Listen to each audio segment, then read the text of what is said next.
Hello दोस्तों, नमस्कार। मैं भी एक आप सभी का एक बार फिर से बहुत बहुत स्वागत करता हूं इस यूट्यूब चैनल पे। तो साथियों, आज की इस सेशन में डिस्कस करने वाले एसएससी एमटीएस प्लस हवलदार एग्जाम के लिए मॉडल पेपर नंबर 6, जिसमें हम लोग साथियों जीके, इंग्लिश, रीजनिंग के क्वेश्चन को सॉल्व करने वाले हैं। आप सभी को पता होगा टारगेट हमारा साथियों बदल चुका है, जो कि टारगेट अब 11 नवंबर से लेकर 14 नवंबर के बीच होने वाला, वो भी पहला सेशन प्लस दूसरा सेशन का भी टारगेट है। यदि पहला सेशन जो आपका मैथ रीजनिंग आता उसमें तो आपको केवल क्वालिफाइंग करना था। यदि आपका बेसिक क्लियर है मैथ और रीजनिंग तो काफ़ी अच्छे से हर एक दोस्त उसको क्वालिफाइंग करके आएगा।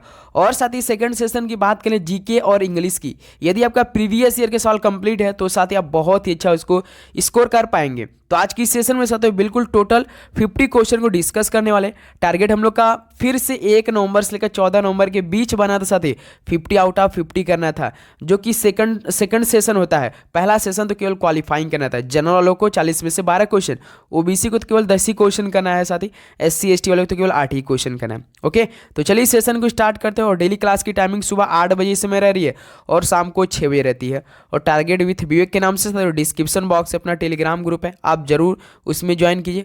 और इस सेशन में हम लोग टोटल 50 क्वेश्चन करेंगे और आपका कितना स्कोर बनेगा लास्ट में ये जरूर बताइएगा। ओके, तो देखिए आज का पहला प्रश्न, मोहनजोदड़ो की नृत्य करती हुई लड़की की मूर्ति निम्न में से किससे बनी थी? जो मोहनजोदड़ो की नृत्य करती हुई लड़की, ये साथियों जो मूर्ति थी वो किससे बनी थी? तो ये कांसा से बनी थी। पहले का हम लोग क्या हो जाएगा, डी ऑप्शन बिल्कुल राइट ऑप्शन हो जाएगा। सभी को पता होगा तो छठ पर्व था, तो इसीलिए साथियों जो शाम वाली क्लास थी इसे मैं नहीं प्रोवाइड कर पाया था, लेकिन अब साथियों अच्छे से तैयारी करना है। आज सुबह 8 बजे आज लास्ट डे था छठ पर्व पूजा, उसके बाद समाप्त होने वाला। तो अब देखिए अपनी तैयारी में लग जाइए दोस्त। ओके, क्वेश्चन नंबर 2 देखिए, छत्तीसगढ़ के सुआ लोक नृत्य करते हुए महिलाएं निम्नलिखित में से किस पक्षी की तरह अभिनय करती है? तो छत्तीसगढ़ के सुआ लोक नृत्य करते हुए महिलाएं जो किस पक्षी की तरह अभिनय करती है साथी? तो तोता की तरह करती हैं। यहां से डी ऑप्शन क्या हो जाएगा आपका, बिल्कुल राइट ऑप्शन हो जाएंगे। चलिए अगला सवाल देखते हैं। क्वेश्चन नंबर देखिए 3, पहला भारतीय वाणिज्य बैंक ये किस वर्ष में स्थापित किया गया था, जिसका पूर्ण स्वामित्व और प्रबंधन भारतीयों के पास था? तो साथ ही जो पहला भारतीय वाणिज्य बैंक था ये आपका 1911 में स्थापित किया गया था, जिसका पूर्ण स्वामित्व और प्रबंधन भारतीयों के पास था। इस तरह से बी ऑप्शन आपके क्या होने वाला, बिल्कुल राइट ऑप्शन हो जाएंगे।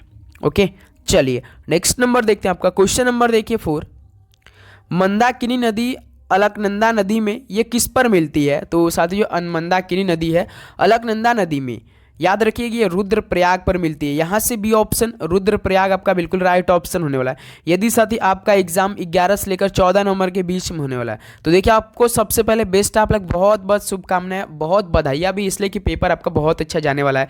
डेली इसमें बोल रहे हैं क्योंकि देखिए लास्ट दिनों के एसएससी एमटीएस जो कि 7वें सप्ताह एमटीएस का लास्ट दिन का एग्जाम होने वाला है, जो कि 4 दिन में आपका समाप्त होगा। तो पेपर भी बिल्कुल साथी बहुत ही अच्छा बनाएगा मन मुताबिक।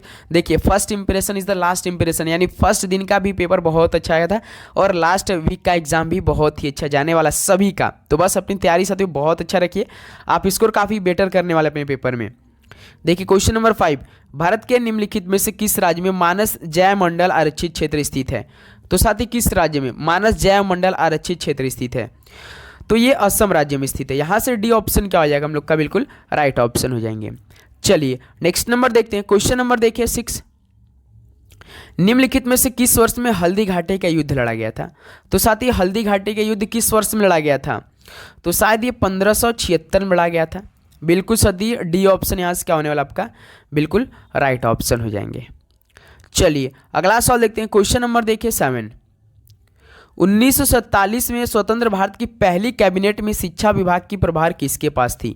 तो साथ ही जो 1947 में स्वतंत्र भारत की पहली कैबिनेट जो में शिक्षा विभाग की प्रभार थी वो मौलाना अबुल कलाम आज़ाद जी के पास थी। इस तरह से डी ऑप्शन क्या होने वाला आपका, बिल्कुल करेक्ट ऑप्शन हो जाएंगे। चलिए अगला सवाल देखते हैं। क्वेश्चन नंबर देखिए साथ ही 8, निम्नलिखित में से कौन सा कारक इबोला रोग का कारण बनता है? तो साथ ही इस समय देखिए विटामिन या रोग से संबंधित साइंस से सवाल पूछ दे रहा है एमटीएस। तो कौन सा कारक इबोला रोग का कारण बनता है इनमें से? तो सर जी विषाणु बनता है। यहाँ से सी ऑप्शन क्या होने वाला आपका, बिल्कुल राइट ऑप्शन हो जाएंगे। चलिए अगला सवाल देखते हैं। क्वेश्चन नंबर देखिए 9, अमीर खुसरो एक शाही कवि थे और निम्नलिखित में से सूफी संत के शिष्य भी थे। तो अमीर खुसरो एक शाही कवि थे और सूफी संत के शिष्य थे, यानी सर जी ये सैयद मोहम्मद निजामुद्दीन औलिया के थे। बी ऑप्शन क्या होने वाला है यहाँ से आपका, बिल्कुल करेक्ट ऑप्शन हो जाएंगे। चलिए अगला सवाल देखते हैं। क्वेश्चन नंबर देखिए 10। भारत के किस राज्य में सियांग नदी महोत्सव मनाया जाता है? तो साथ ही भारत के किस राज्य में सियांग नदी महोत्सव मनाया जाता है? तो याद रखिए दोस्त, अरुणाचल प्रदेश में मनाया जाता है। यहाँ से बी ऑप्शन आपका क्या होने वाला है? बिल्कुल करेक्ट ऑप्शन हो जाएंगे। चलिए अगला सवाल देखते हैं। क्वेश्चन नंबर देखिए 11। निम्नलिखित में से किस नदी किनारे प्राचीन शहर मदुरै पांड्य साम्राज्य की राजधानी मौजूद है? तो साथ ही किस नदी किनारे प्राचीन शहर मदुरै पांड्य साम्राज्य की राजधानी मौजूद है? याद रखिए दोस्तों, ये वैगई है। यहाँ से डी ऑप्शन क्या होने वाला आपका? बिल्कुल करेक्ट ऑप्शन हो जाएंगे। ओके, चलिए अगला सवाल देखते हैं। क्वेश्चन नंबर देखिए 12। निम्नलिखित में से कौन सा शहर यीशु मसीह के पुनरुत्थान में विश्वास के रूप में मनाया जाता है? तो साथ ही कौन सा त्यौहार यीशु जो मसीह थे इनके पुनरुत्थान में विश्वास के रूप में मनाया जाता है? तो साथ ही ईस्टर से भाई सवाल पूछ दिया था एक दिन पेपर में सवाल, तो यहाँ से सी ऑप्शन क्या हो जाएगा आपका? बिल्कुल करेक्ट ऑप्शन हो जाएंगे। चलिए अगला सवाल देखते हैं। क्वेश्चन नंबर देखिए 13। भारतीय दंड संहिता के किस धारा के तहत दृश्य तिक्तता एक अपराध है? तो साथ ही भारतीय दंड संहिता की जो किस धारा के तहत दृश्य रतिकता एक अपराध है? तो वो साथ ही आपका धारा 354C है भाई। धारा 354C है मेरे भाई। इस तरह से डी ऑप्शन यहाँ से आपका बिल्कुल करेक्ट ऑप्शन होने वाला है। ओके, चलिए अगला सवाल देखते हैं। क्वेश्चन नंबर देखिए साथ ही आपका 14। हिमालय पर्वत की सबसे उत्तरी श्रेणी क्या कहलाती है? तो हिमालय पर्वत की सबसे उत्तरी श्रेणी वो क्या कहलाती है? तो साथ ही बृहत हिमालय कहलाती है। डी ऑप्शन यहाँ से क्या हो जाएगा आपका? बिल्कुल राइट ऑप्शन हो जाएंगे। ओके, चलिए अगला सवाल देखते हैं। क्वेश्चन नंबर देखिए 15। संविधान सभा को अस्थायी संसद के रूप में किस वर्ष परिवर्तित किया गया था? तो संविधान सभा को अस्थायी संसद के रूप में किस वर्ष परिवर्तित किया गया था? तो साथ ही 1950 में परिवर्तित किया गया था। डी ऑप्शन क्या हो जाएगा? बिल्कुल राइट ऑप्शन हो जाएंगे। चलिए अगला सवाल देखते हैं। क्वेश्चन नंबर देखिए 16। मेघालय का लोकप्रिय फसल त्यौहार निम्नलिखित में से कौन सा है? तो साथ ही मेघालय का लोकप्रिय फसल त्यौहार कौन सा है? तो वांगला है। तो सी ऑप्शन क्या हो जाएगा यहाँ से आपका? बिल्कुल राइट ऑप्शन हो जाएंगे। चलिए अगला सवाल देखते हैं। क्वेश्चन नंबर देखिए 17। मंगड़ियार और लंगास किस राज्य के लोक संगीतकार हैं? तो साथ ही मंगड़ियार और लंगास ये किस राज्य के लोक संगीतकार हैं? बताइए। तो याद रखिए राजस्थान राज्य के हैं। डी ऑप्शन बिल्कुल आपका राइट ऑप्शन होने वाला है। तो उम्मीद करूंगा दोस्तों आपको हर एक क्वेश्चन काफ़ी अच्छे से समझ रहे होंगे और आप काफ़ी अच्छे से याद भी करोगे। देखिए अब 8 तारीख है, 8, 9, 10, 11 2 दिन के बाद आपका एग्जाम होने वाला है भाई। तो बस यहाँ से 2 दिन में अच्छे से तैयारी कीजिए और एग्जाम देने जाए आप बहुत ही अच्छी तरीके से। क्वेश्चन नंबर 18 देखिए। निम्नलिखित में से किसे 1955 से पहले इंपीरियल बैंक ऑफ के नाम से जाना जाता था? इंपीरियल बैंक ऑफ इंडिया के नाम से किसे जाना जाता था? ये सवाल रहा होगा आपका। तो सर ये भारतीय स्टेट बैंक को, भारतीय स्टेट बैंक जो आपका RBI के साथ है, रिजर्व बैंक ऑफ इंडिया है। तो इस तरह से बी ऑप्शन क्या होने वाला है? बिल्कुल राइट ऑप्शन हो जाएंगे। चलिए नेक्स्ट नंबर देखते हैं। क्वेश्चन नंबर देखिए 19। भारतीय संविधान के किस अनुच्छेद के अनुसार राष्ट्रपति मृत्युदंड को क्षमा कर सकता है? तो भारतीय संविधान के किस अनुच्छेद के अनुसार राष्ट्रपति मृत्युदंड को क्षमा कर सकता है? तो साथ ही अनुच्छेद 72 के अनुसार। ये सवाल हो सकता है कि 13 तारीख के फर्स्ट शिफ्ट या थर्ड शिफ्ट में सवाल पूछ सकता है, ऐसा लग रहा है साथी, याद रखिएगा। चलिए अगला सवाल देखते हैं। क्वेश्चन नंबर आपका देखिए 20। 15 अप्रैल 1968 को औरंगजेब और महाराजा जसवंत सिंह के बीच हुई धर्मपतपुर की लड़ाई किस नदी किनारे लड़ी गई? देखिए 15 अप्रैल 1968 को एक तो औरंगजेब और महाराजा जसवंत सिंह के बीच में जो साथी धर्मतपपुर की लड़ाई थी ये लड़ी गई थी, ये किस नदी किनारे लड़ी गई थी? तो दोस्त ये आपका नर्मदा नदी किनारे लड़ी गई थी। डी ऑप्शन क्या हो जाएगा यहाँ सबका? बिल्कुल राइट ऑप्शन हो जाएंगे। ओके, चलिए नेक्स्ट नंबर देखते हैं। क्वेश्चन नंबर देखिए 21। जटिल खाद्य पदार्थ किसकी सहायता से सरल पदार्थों में टूट जाते हैं? जो या साथ ही आपका जटिल खाद्य पदार्थ है किसकी सहायता से सरल पदार्थों में टूट जाते हैं? तो याद रखिए एंजाइम में ये टूट जाता है। डी ऑप्शन क्या हो जाएगा यहाँ सबका? बिल्कुल राइट ऑप्शन हो जाएंगे। चलिए अगला सवाल देखते हैं। क्वेश्चन नंबर देखिए आपका 22 क्या दिया है?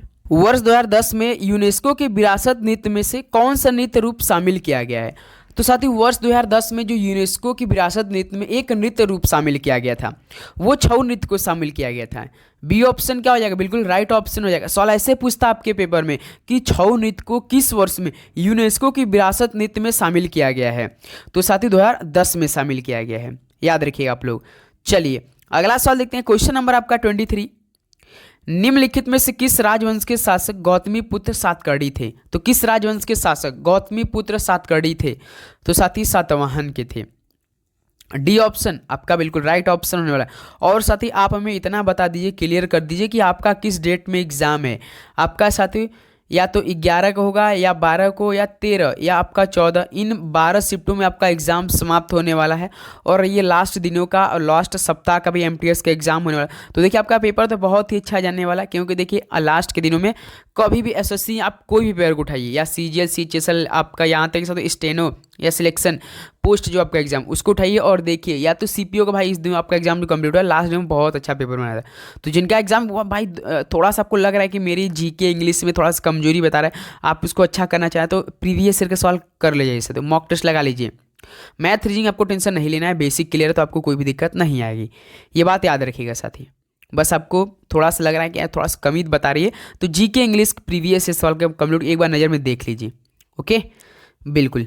देखिए क्वेश्चन नंबर 24, भारत के जनसांख्यिकीय इतिहास में किस वर्ष को the year of the great divide के रूप में जाना जाता है। तो साथ ही जो भारत के जनसांख्यिकीय इतिहास में the year of the great divide के रूप में जाना जाता है, वो कौन सा ईयर जाना जाता है। तो 1921 साथी, डी ऑप्शन बिल्कुल आपका राइट ऑप्शन हो जाएंगे। चलिए अगला सवाल देखते हैं। क्वेश्चन नंबर देखिए 25, निम्नलिखित में से कौन सा उत्तक जीव शरीर में एक सुरक्षात्मक उत्तक है। तो कौन सा उत्तक जीव शरीर में एक सुरक्षात्मक उत्तक है। तो साथ ही उपकला उत्तक है। तो सी ऑप्शन क्या हो जाएगा आपका बिल्कुल राइट ऑप्शन हो जाएंगे। चलिए अगला सवाल देखते हैं। क्वेश्चन नंबर आपका 26 क्या दिया है, बाईचुंग भूटिया के नाम से एक फुटबॉल स्टेडियम ये किस राज्य में उनके जन्म स्थान के पास बनाया गया है। तो बाईचुंग भूटिया एक काफ़ी अच्छे फेमस साथी फुटबॉल प्लेयर थे, जो कि इनका स्टेडियम आपका सिक्किम राज्य में उनके जन्म स्थान के पास बनाया गया है। बी ऑप्शन आपका क्या से हो जाएगा, आपका बिल्कुल राइट ऑप्शन हो जाएंगे। चलिए अगला सवाल देखते हैं। क्वेश्चन नंबर देखिए 27, टेबल टेनिस ने किस वर्ष में ओलंपिक में शुरुआत की। जो आपका टेबल टेनिस खेल होता है ये साथियों किस वर्ष में ओलंपिक में शुरुआत कर लिया था। तो 1988 में शुरुआत की थी। यहाँ से डी ऑप्शन आपका क्या होने वाला है, बिल्कुल राइट ऑप्शन हो जाएंगे। चलिए अगला सवाल देखते हैं। क्वेश्चन नंबर आपका 28, बुद्ध काल में वज्जी महाजनपद की राजधानी क्या थी। बताइए बुद्ध काल में वज्जी महाजनपद की राजधानी क्या थी। तो मेरे भाई वैशाली थी ना। तो डी ऑप्शन क्या आ जाएगा यहाँ सबका बिल्कुल करेक्ट ऑप्शन हो जाएंगे। चलिए अगला सवाल देखते हैं। क्वेश्चन नंबर देखिए 29, पुंग लवसोल का त्यौहार मुख्य रूप से किस राज्य में मनाया जाता है। भाई नाम देखिए, पुंग लवसोल का त्यौहार मुख्य रूप से किस राज्य में मनाया जाता है। यदि आप एमटीएस की तैयारी कर रहे हो, अभी तैयारी कर रहे हो, ये सवाल नहीं पढ़े होंगे भाई पहली बार, और आपके पेपर में भी वैसे ही सवाल आ जाते हैं भाई नाम ही नहीं, कोई तो ऐसे होते हैं कि नाम ही नहीं सुन रहे थे, ये कहाँ सवाल आ गया, ये किस तरह किस टॉपिक से सवाल उठा दिए। तो इसलिए सर थोड़ा सा आप देखिए एग्जाम लास्ट है तो उसी प्रकार हमें तैयारी भी करना है। तो आप लोग चैनल पर नए तो सर नोटिफिकेशन आने गए, क्योंकि हमने आपसे कहा था सुबह एक तो क्लास मिलेगी और शाम को, इसमें छठ पर्व की वजह से 2 दिन दोपहर जो शाम को क्लास है वो नहीं मिल पाई, लेकिन अब डेली आपको 2, एक तो सुबह 8 बजे और शाम को 6 बजे मिलेगी। ओके क्वेश्चन नंबर 30 देखिए, लोक नृत्य ग्रीडा निम्नलिखित में से किस राज्य से संबंधित है। लोक नृत्य ग्रीडा ये किस राज्य से संबंधित है। ये एमपी संबंधित मध्य प्रदेश से। बी ऑप्शन आपका बिल्कुल करेक्ट ऑप्शन हो जाएंगे। चलिए अगला सवाल देखते हैं। क्वेश्चन नंबर 31 देखिए, निम्नलिखित में से किस वर्ष में पारिवारिक न्यायालय अधिनियम लागू किया गया था। तो किस वर्ष में पारिवारिक न्यायालय अधिनियम लागू किया गया था। तो साथ ही ये 1984 में लागू किया गया था। यहाँ से बी ऑप्शन क्या होने वाला है, आपका बिल्कुल करेक्ट ऑप्शन हो जाएंगे। चलिए अगला सवाल देखते हैं। क्वेश्चन नंबर आपका देखिए साथी 32, निम्नलिखित में से कौन कर्नाटक की पूर्व की ओर बहने वाली नदी है। तो कर्नाटक की पूर्व की ओर बहने वाली नदी कौन है इनमें से। तो साथी मांडवी नदी। यहाँ से सी ऑप्शन क्या होने वाला है, बिल्कुल आपका करेक्ट ऑप्शन हो जाएंगे। ओके चलिए अगला सवाल देखते हैं। क्वेश्चन नंबर आपका 33 देखिए, महेश भूपति और लिएंडर पेस ने किस वर्ष विंबलडन पुरुष युगल खिताब जीता था। तो साथी महेश भूपति और लिएंडर पेस ने किस वर्ष में विंबलडन पुरुष युगल खिताब जीता था। तो साथी ये किस वर्ष जीता था। तो 1999 में, याद रखिए 1999 में जीता था। यहाँ से ऑप्शन सी क्या हो जाएगा आपका बिल्कुल करेक्ट ऑप्शन हो जाएंगे। चलिए अगला सवाल देखते हैं। क्वेश्चन नंबर देखिए 34, भारत के संविधान की 6वीं अनुसूची में निम्नलिखित में से कौन सा राज्य शामिल है। बताइए भारत की जो संविधान की 6वीं अनुसूची इसमें साथी कौन सा राज्य शामिल है। तो मेरे भाई ये मिजोरम राज्य इसमें शामिल है। यहाँ से ए ऑप्शन क्या होने वाला आपका बिल्कुल राइट ऑप्शन हो जाएंगे। ओके चलिए अगला सवाल देखते हैं। क्वेश्चन नंबर आपका देखिए 35, ब्रिटिश संसद का सदस्य बनने वाले पहले भारतीय का नाम बताइए। ब्रिटिश संसद का सदस्य बनने वाले पहले भारतीय के नाम बताना है, वो कौन थे? तो दादा भाई नौरोजी थे। यहाँ से बी ऑप्शन क्या होने वाला आपका बिल्कुल राइट ऑप्शन हो जाएंगे। चलिए अगला सवाल देखते हैं। क्वेश्चन नंबर आपका देखिए साथी 36। यहाँ से इंग्लिश क्वेश्चन को करेंगे साथी, उसके बाद रीजनिंग के सवाल करेंगे। बिल्कुल सेम पैटर्न जिस तरह से अभी तक आपका पेपर में सवाल पूछे जाते हैं, जिस टॉपिक से पूछे जा रहे हैं। Question number 36, select the alternative which is the best substitute of the phrase. बताइए a short journey for pleasure, आपको select the alternative which is the best substitute of the phrase. A short journey for pleasure, इसका मतलब साथी बोल सकते हैं क्या हो जाएगा साथी? आनंद के लिए एक छोटी यात्रा, जो आप लोग करते हैं ना, आनंद के लिए एक छोटी यात्रा करते हैं, इसके लिए आप alternative which is the best substitute of the phrase, इसके स्थान पे कौन सा हो जाएगा? A short journey for pleasure, आनंद के लिए एक छोटी यात्रा जिससे करते हैं ना, तो उसके लिए क्या हो जाएगा साथी? हॉलीडे छुट्टी होगा कि स्ट्रॉल हो जाएगा? बताइए। स्ट्रॉल मतलब क्या होता है मेरे भाई? सैर भ्रमण होता है। एक्सकर्जन क्या होता है? तो भ्रमण, तो इसका क्या हो जाएगा? तो एक्सकर्जन हो जाएगा, भ्रमण हो जाएगा साथी। याद रखिए सी ऑप्शन बिल्कुल राइट ऑप्शन। स्नाइपर मतलब निशानेबाज वाला या निशानाबाज, तो यहाँ से सी ऑप्शन होगा साथी, याद रखिएगा। क्या हो जाएगा आपका करेक्ट ऑप्शन? सी ऑप्शन होने वाला है। चलिए अगला सवाल देखते हैं। क्वेश्चन नंबर आपका देखिए 37, select the synonyms of the given word. Stimulation का सिनोनिम्स बताइए। दो क्वेश्चन आएगा सिनोनिम्स यानी पर्यायवाची शब्द जिसे बोलते हैं, समानार्थी शब्द। स्टिमुलेशन का मतलब यहाँ से आपका क्या होता है? उत्तेजना। क्या होता है? उत्तेजना होता है। इनरवेट का मतलब बिस्तर से उठना भाई होता है। इंडोलेंस मतलब क्या होता है? आलस आता है। प्रोवोकेशन आपका इसका राइट ऑप्शन है। प्रोवोकेशन मतलब होता है उकसावा। उकसावा जैसे कि उत्तेजना होता है, तो इसका मतलब क्या हो जाएगा? उकसा रहे हैं तभी तो उत्तेजना अंदर से आ रही है, तो सी ऑप्शन बिल्कुल राइट ऑप्शन। और ईगरनेस का मतलब क्या होता है? उत्सुकता होता है। उत्सुकता होता है भाई, याद रखिए। यहाँ से सी ऑप्शन हम लोग का प्रोवोकेशन बिल्कुल राइट हो जाएगा। ओके चलिए अगला सवाल देखते हैं। क्वेश्चन नंबर आपका देखिए 38, select the most appropriate meaning of the given idiom. Make one's mark, idiom मतलब मुहावरा होता है। जैसे कि मेक वन मार्क्स, अपनी छाप छोड़ दीजिए भाई, जिस फील्ड में जाइए अपनी छाप छोड़ दीजिए, उसको क्या बोलते हैं? Make one's mark. तो इसका ईडियम क्या हो जाएगा? मुहावरा है। अर्थ क्या हो जाएगा? अपनी छाप छोड़ दो। तो क्या हो? मान्यता प्राप्त कर लेना। जैसे कि लीव अ क्लू, क्या हो जाएगा? कि अटेन रिकॉग्निशन हो जाएगा साथियों। अटेन रिकॉग्निशन का मतलब मान्यता प्राप्त कर ले उस फील्ड में, तो यहाँ से भी ऑप्शन क्या हो जाएगा आपका? बिल्कुल राइट ऑप्शन हो जाएंगे। चलिए अगला सवाल देखते हैं। क्वेश्चन नंबर आपका 39, select the most appropriate synonyms of the given word. Fascinating का बताइए क्या हो जाएगा? फैसिनेटिंग मतलब आकर्षण होता है, तो इसका क्या हो जाएगा आपका? अपीलिंग हो जाएगा। बिल्कुल अपीलिंग हो जाएगा साथियों, याद रखिएगा। तो ये ऑप्शन क्या हो जाएगा यहाँ से आपका? बिल्कुल राइट ऑप्शन हो जाएंगे। ओके क्या वजह? सिनोनिम्स। तो अपीलिंग का मतलब क्या होता है साथियों? एक प्रकार का बोल सकते हैं आकर्षण ही बोलते हैं। और आपका साथियों क्या हो जाएगा? टायरिंग। बोरिंग तो होगा नहीं, स्टूपिड तो होगा नहीं। टायरिंग मतलब क्या होता है साथी? आपका थकाऊ, एक प्रकार का थकाऊ महसूस जो बोलते हैं उसे। तो फैसिनेटिंग, आकर्षण, अपीलिंग, ये ऑप्शन बिल्कुल राइट हो जाएगा। चलिए अगला सवाल देखते हैं। क्वेश्चन नंबर आपका मेरे भाई 40 देखिए, select the most appropriate one word substitute for the given groups of word.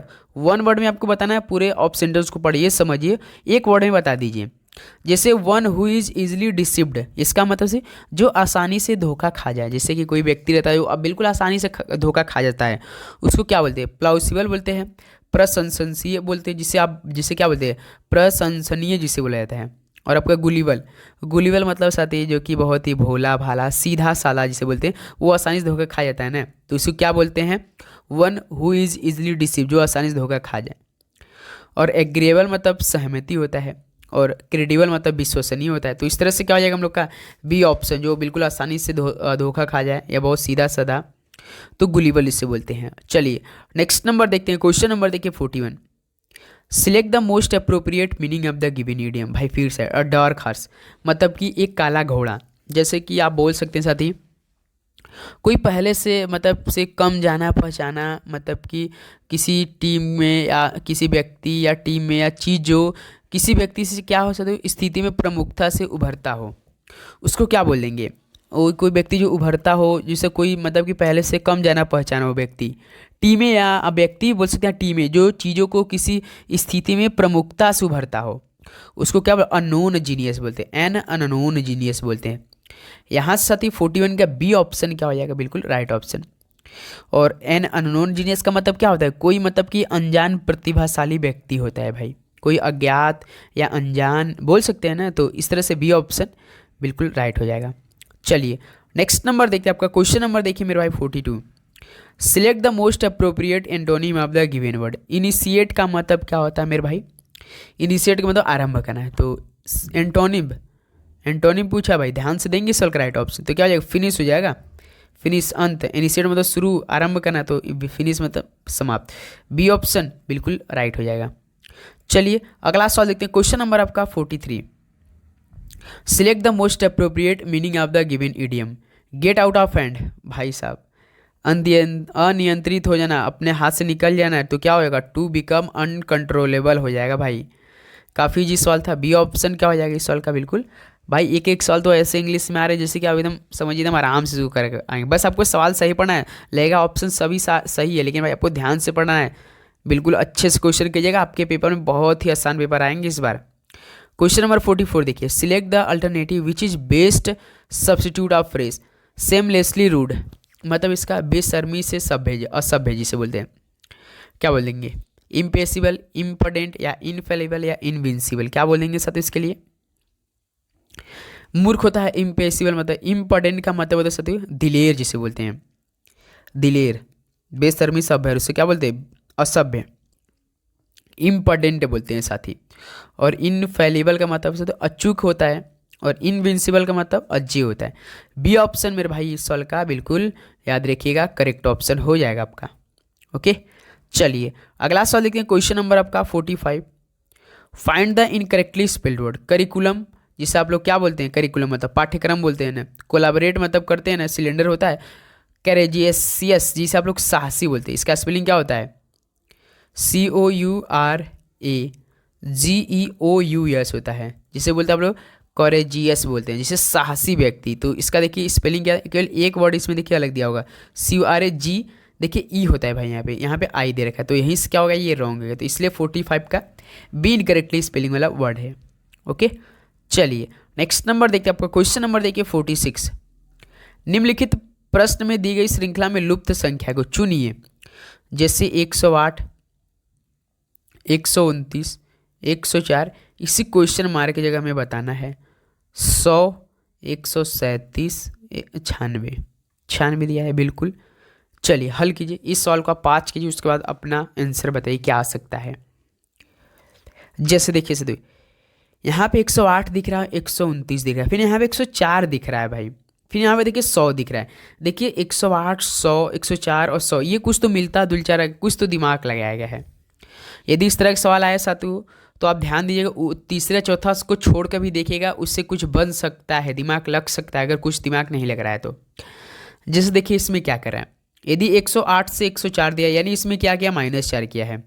फिर देखिए यहाँ पे मेरे भाई इस क्वेश्चन मार्क में बताना है, लेकिन देखिए फिर एक को छोड़कर -4 किया 100, फिर देखिए 100 में से फिर -4 किया 96 है, यानी नीचे तो -4 करा है। अब देखते हैं हम लोग ऊपर +4, जो देखिए कभी कभी ऐसा होता है कि जैसे कि माइनस इसमें 4 है, मान लो किसी में -2 रहा है, तो ऊपर देखेंगे करेंगे तो अगला एक छोड़कर +2 होता रहेगा। जैसे देखिए 108 से हमने गया तो -4 हुआ 104, 104 में से फिर हमने -4 किया तो 100 देखिए यहाँ पे दिया, फिर -100 में से 4 किए तो 96, फिर उसको देखिए 129 में यदि हम क्या करते हैं +4 करते हैं तो हम लोग 133 करेंगे, फिर देखिए 133 में +4 को करेंगे, फिर हम लोग का 137 देखिए जो कि दिया है, फिर 137 ही दिया है, फिर लास्ट में देंगे 141 जाएगा, लेकिन हमें तो क्वेश्चन मार्क ही बनाना है, क्वेश्चन मार्क की ही जगह बताना है, तो हम लोग का देखिए सी ऑप्शन हो जाएगा 133, यानी नीचे आपका तो एक एक छोड़कर -4 कर रहा है, ऊपर एक साथ +4 कर रहा है इस तरह से। ओके तो सी ऑप्शन यहाँ से क्या हो जाएगा आपका मेरे भाई, बिल्कुल आपका क्या हो जाएगा, राइट ऑप्शन होने वाला है, 133 बिल्कुल करेक्ट ऑप्शन हो जाएंगे। कोई दिक्कत, बिल्कुल नहीं दिक्कत। चलिए अगला सवाल देखते हैं, क्वेश्चन नंबर आपका साथी 47। किन दो चिन्हों को आपस में बदलने पर निम्न समीकरण सही होगा। भाई इस तरह का सवाल आपके पेपर में जानते हैं 2 क्वेश्चन आएगा, आज इस सवाल को हल करना सीख लीजिए। देखिए कैसे इसको सवाल को हल करते हैं, ये हमें 22 आंसर लाना रहता है, ये जो आपका समीकरण दिया रहता है ना, इसी को हमें इन 4 ऑप्शन को रखना पड़ता है, इन्हीं 4 ऑप्शन देखना पड़ता है कि कौन सा ऐसा ऑप्शन रखे कि हमारा 22 आंसर आ जाए। तो पहला ऑप्शन को हम लोग इस सवाल से उठाते हैं। जैसे देखिए प्लस और माइनस कैसे आप रखेंगे, जैसे यहाँ पे प्लस देखिए और माइनस में पहला ऑप्शन उठा रहे हैं, तो इस प्रश्न में ना आप प्लस की जगह माइनस रखेंगे और माइनस की जगह प्लस रखेंगे, उल्टा करेंगे। जैसे देखिए हम लोग 15 लिखते हैं समीकरण, 15 देखिए प्लस दिया है, हम लोग पहला ऑप्शन उठाए हैं तो प्लस माइनस, तो यानी प्लस के माइनस कर देंगे, माइनस, फिर उसका डिवाइड को एच डी जो उठाइए बिल्कुल उसके विपरीत करेंगे। ऐसा नहीं कि डिवाइड भी चेंज कर दे, गुणा भी चेंज कर दे, प्लस माइनस नहीं। यदि आप प्लस माइनस उठा रहे हैं तो समीकरण में प्लस की जगह माइनस करेंगे, माइनस की जगह प्लस करेंगे, ये बात याद रखिएगा। 2 फिर से देखिए 2 के बाद माइनस है, लेकिन हमने तो प्लस की जगह माइनस कर दिया, फिर माइनस की जगह प्लस रखेंगे। 2 प्लस कितना आपका दिया 9 इंटू 3, अब इसको हमें 22 तो लाना है। चलिए हल कीजिए, देखिए 15 माइनस 5/2 है, क्योंकि डिवाइड जाएगा नहीं, पॉइंट में चलेगा तो हम बटे में कर लेते हैं, आसान होगा। 9 इंटू 3, देखिए इसके बाद इसका एलसीएम ले जल्दी कर लेते हैं। 2 1 2 कम 2 कितना आएगा, 15 30, 30 और 2 कम 2 1 5 माइनस 5 और प्लस 9 इंटू 3। भाई ये तो 22 नहीं आएगा, क्योंकि देखिए 30 और कितना आप घटाएंगे, 2 1 कम 2 5, 30 माइनस 2 25, 25/2 ये पॉइंट में आएगा, तो इसलिए पहला ऑप्शन नहीं होगा भाई, पहला ऑप्शन नहीं हो रहा मैच। ऑप्शन बी को उठाते हैं, गुणा और भाग को आपस में बदल दे। 15 प्लस 5 डिवाइडेड देखिए यहाँ पे दिया है, यानी डिवाइड की जगह गुणा कर देना है, गुणा 2 माइनस 3, उसका देखिए गुणा को हम डिवाइड में कन्वर्ट करते 3 बराबर हमें 22 आंसर लाना है ना। 15 प्लस 5 आप भी साथ में हल करते रहिए, 2 माइनस देखिए यहाँ से डिवाइड करेंगे तो 3 आएगा, बराबर 22 मिलाना है। फिर उसका देखिए 5 दूना 10, 5 दूना 10 और 10 और 15 आपका कितना होता है 25, 25 में देखिए माइनस 3 को घटाएंगे तो हमारा कितना आएगा सीधे 22। तो ये देखिए दूसरा ऑप्शन रखने से क्या होगा, हमारा बिल्कुल करेक्ट ऑप्शन आ गया, यानी हम लोग गुणा की जगह भाग रखा और भाग की जगह गुणा रखा समीकरण में, तो हमारा सत्य जो प्रश्न में दिया है 22 आंसर लाना है, जो कि समीकरण सही रख के साइन को, तभी तो हमारा ऑप्शन बी रखने से बिल्कुल राइट ऑप्शन आ गया। क्या इस सवाल में कोई आपको प्रॉब्लम हुई, दिक्कत हुई, तो एक बार आप कन्फर्म जरूर कीजिएगा। ओके साथी, बस आपको साथी साइन को देखना है, क्या रखना है, हर एक ऑप्शन को देखना है, जब तक कि जो लास्ट में आंसर ये दिया ये आ न जाए, बॉडमस के नियम लगाना रहता है। चलिए अगला सवाल देखते हैं, आपका क्वेश्चन नंबर देखिए मेरे भाई 48, क्या दिया है, निम्न श्रेणी में प्रश्नवाचक चिन्ह के स्थान पर कौन सी संख्या आएगी। चलिए भाई इसको हल करते, 6 11 18 27 38, इस क्वेश्चन मारिएगा। क्या इस सवाल को हल कर सकते हैं आप लोग, बता सकते हैं आप लोग कोई। 6 से 11 यानी प्लस 5, 11 से 18 प्लस 7, 28 27, 9 3 27 यानी 9, 27 से 38 यानी प्लस 11, देख रहे हैं भाई, प्लस 5 प्लस 7 प्लस 9 प्लस 11, फिर इसमें देखिए प्लस 2 का गैप, फिर इसमें भी देखिए प्लस 2 का गैप, फिर इसमें देखिए प्लस 2 का गैप, इस तरह इसमें भी हम प्लस 2 का गैप करेंगे तो 13 आ जाएगा, 13 आ जाएगी नहीं, बिल्कुल 38 में 13 जुड़िए, 38 12 50 1 51, 51 क्या ऑप्शन है, देखिए ऑप्शन ये है पहला ही। तो भाई अगर सब कुछ आप चेक करेंगे एक बार देखिए, जैसे plus 5 plus 7 plus 9 plus 11 plus 13 के देखेंगे नीचे भी प्लस, बिल्कुल सेम सीरीज रहेगा, कोई बिल्कुल सेम नंबर का डिफरेंस रहेगा, इसमें देखिए प्लस 2 का गैप है, तो इस तरह से 48 का ए ऑप्शन बिल्कुल राइट ऑप्शन हो जाएंगे। ओके चलिए next number, question number 49, HOST को JKYL लिखा है तो सोलो क्या लिखेगा। चलिए इस सवाल को हल करिए। इस सवाल को हल करने के लिए आपको क्या करना पड़ेगा, पहले साथ ही ए से जेड आपका जो अल्फ़ाबेट 2600 उसकी नंबरिंग अच्छे से याद होना चाहिए, तभी इस सवाल का आप लोग 2 क्वेश्चन सही कर पाएंगे। जैसे HOST लिखा है, उसको क्या कोड किया है, JKYL कोड किया है। H आपका 8 होता है, दूसरा कलर और बेटर आपको समझ में आएगा। आपका H 8 है, O आपका 15 होता है, S आपका 19 तो T आपका 20 होता है, J आपका 10 होता है, K आपका 11 होता है, X आपका 24 होता है, L आपका 12 होता है। 8 से 10 यानी प्लस 2 किया है, 15 से 11 गया है भाई, 15 में हम ऐसा किया कि 11 हो जाए, माइनस 4 कर देते हैं। 19 से 24 देखिए प्लस 5 किया है, 20 से आपका कितना से तो कितना कम किया है 12 यानी माइनस 8, देखिए प्लस 2 साथ यहाँ पे आपका, फिर उसके बाद मेरे भाई एक्स के जे के वाई है यार भाई, यहाँ पे वाई होना चाहिए, हमने क्या लिख दिया यार, वाई 25 है यानी प्लस 6 का गैप है। देखिए प्लस 2 माइनस 4 प्लस 6 माइनस 8, आपको याद होना चाहिए ये गैपिंग किया है सती, यानी प्लस 2 माइनस 4 प्लस 6 फिर माइनस 8, देखिए plus minus 4 minus 8 plus 2 plus 6 क्या है प्लस 2 माइनस 4, उसके बाद +6 - 8, ये समीकरण आपको पता होना चाहिए, याद रहना चाहिए दोस्त जब हम इस सवाल को हल करेंगे। तो जैसे 16 आपका कितना होता है, यस आपका 19 होता है, इसी में हल करते हैं। फिर ओ आपका 15 होता है, यल आपका 12 होता है, ओ आपका 15 होता है। बिल्कुल, तो पहले में +2 किया था, यानी 19 में +2 करेंगे तो हमारा कितना आएगा, 19 2 21। फिर उसके बाद कितना किया था, -4 किया था, उसका तो -4 15 में करेंगे तो कितना होगा साथी आपका 11 आएगा। उसका तो +2 -4 +6 था ना, बिल्कुल, तो +6 12 में करेंगे तो कितना आपका 18 आएगा। उसके बाद -4 -8 था, इसमें -8 कीजिए कितना आएगा 7। तो चलिए इसको रखिए। 21 पे कौन होता है, यू होता है आपका। 11 पे कौन होता है, के होता है शायद, जे के, हाँ बिल्कुल। 18 पे आपका आर होता है, जी आपका 7 होता है, यू के आर जी कोई है ऑप्शन है, देखिए ऑप्शन ए है यू के आर जी। क्या इस सवाल में कोई दिक्कत है मेरे भाई, क्या कोई दिक्कत है? बिल्कुल नहीं सर जी, बहुत अच्छे समझ में आएगा, बिल्कुल। चलिए अगला सवाल देखते हैं। क्वेश्चन नंबर आपका मेरे भाई देखिए 50।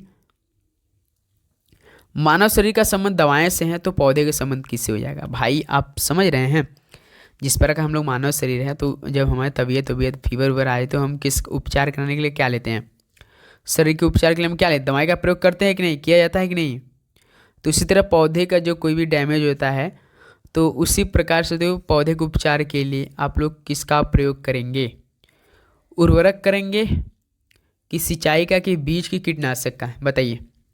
उर्वरक जो आपको खाद सोदा छिड़ा है, सिंचाई पानी भी मिलता है, बीज भी, कि कीटनाशक लेंगे। वही कीटनाशक से होता है जब आपके पौधे में कोई गड़बड़ी आने लगती है, कीटाणु लग जाते हैं, या देखेंगे थोड़ा सा मुरझा गया, जैसे हम लोग किसान के हैं तो करते हैं हम लोग साथी, तो कीटनाशक का यूज करते हैं। डी ऑप्शन यहाँ से क्या आ जाएगा, बिल्कुल राइट ऑप्शन हो जाएगा। तो साथ ही इस तरह से आपका टोटल 50 क्वेश्चन आज सुबह के 8 बजे के कंप्लीट हो चुका है, और नए दिन की शुरुआत हम लोग बहुत अच्छा से करेंगे। तो दिन भी भाई बहुत अच्छा जाएगा। आज 8 है, 9 10 11 2 दिन बाद आपका एग्जाम होने वाला है। तो किनका किनका एग्जाम आने वाला भी बाकी भाई एक बार जरूर क्लियर कीजिएगा, और चैनल पर आते साथ ही सब्सक्राइब करके बेल नोटिफिकेशन आने कीजिएगा। तो चलिए दोस्तों, मिलते हैं नेक्स्ट सेशन में। सभी को एग्जाम के लिए बेस्ट ऑफ लक। जय हिंद, वंदे मातरम। आप लोग पढ़ाई करते रहिए। और जैसा कि छठ पर्व भी साथी आज सुबह वाली जो मेन था वो समाप्त हो चुकी भाई, तो अब देखिए अपनी पढ़ाई फोकस कीजिए, अच्छे से फल वल खाइए, अच्छे से आशीर्वाद लीजिए, और अपने फिर से उसी लगन से तैयारी एग्जामों की करिए भाई, क्योंकि हर साल आती रहेगी, लेकिन वैकेंसियाँ हर साल नहीं आएंगी भाई, थोड़ा सा दिक्कत होगी। ओके, चलिए आपका दिन मंगल में, पढ़ाई करते रहिए, रिवीजन करते रहिए। सभी को जय Hind, Vande Mataram, best of luck. Okay, सभी को बाय।